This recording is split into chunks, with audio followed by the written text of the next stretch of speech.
আসসালামু আলাইকুম। একটু ভালো করে লক্ষ্য করুন, এটাই হচ্ছে বিশ্ব চ্যাম্পিয়ন আর্জেন্টিনা, যাদের বিপক্ষে জয় পাওয়া এত সোজা নয়। এবং কি এই আর্জেন্টিনা পিছিয়ে পড়েও কিভাবে কামব্যাক দিতে হয় সেটা খুব ভালো করে জানে। তাদের পুরো ম্যাচে 90 মিনিট না, মাত্র 10 মিনিটই যথেষ্ট ম্যাচটাকে ঘুরিয়ে দিতে এবং কি ম্যাচটাতে জয় আনতে। দর্শক, আমি কিন্তু এর আগের ভিডিওতে বলেছিলাম এই বিশ্ব চ্যাম্পিয়ন আর্জেন্টিনার বিপক্ষে জয় পাওয়া এত সোজা নয়। এই দলটাকে যে আপনারা খুব সহজে হারিয়ে দিবেন তা নয়। আপনারা যারা ম্যাচটা দেখেছেন, না দেখলে হাইলাইটস দেখবেন, যেখানে এর আগের ভিডিওতে আমি এটাও বলেছিলাম যদি ইংল্যান্ডের ডিফেন্স মেসিকে আটকে দেয় তাহলে কিন্তু আর্জেন্টিনা হারবে না। তার কারণটা হলো মেসিকে আটকে দিলেও Enzo Fernandez, Lautaro Martinez, Julian Alvarez, Mac Allister যে কোনো একজন না একজন কিংবা চারজন মিলেই গোল করবে, অ্যাটাক করবে। ঠিক সেটাই হয়েছে এই ম্যাচে। ইংল্যান্ডের ডিফেন্সটা হয়তো মেসিকে আটকে দিয়েছে, তবে সেভাবে আটকাতে পারেনি। মেসি কিন্তু অ্যাটাক করেছে, কিন্তু মেসি গোল পায়নি।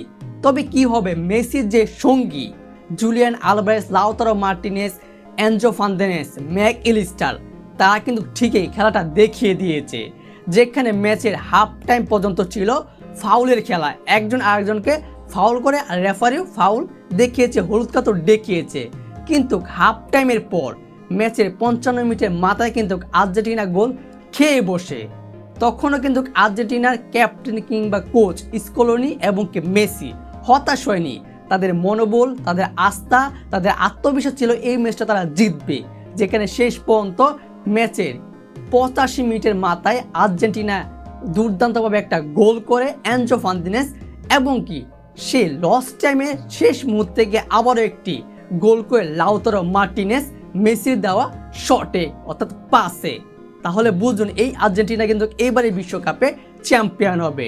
শেষ পর্যন্ত উঠতে থাকা সেই ইংল্যান্ড দপস করে পড়ে গেল।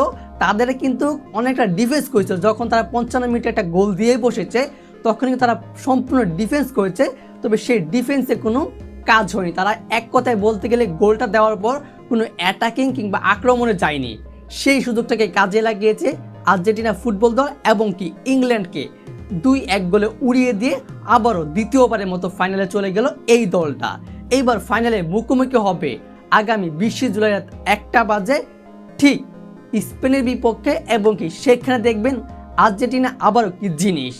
দর্শক, এই যে আর্জেন্টিনা অসাধারণ কামব্যাক, এ নিয়ে আপনার গুরুত্বপূর্ণ মতামতটি অবশ্যই ভিডিওর কমেন্ট বক্সে জানিয়ে দিবেন। ধন্যবাদ।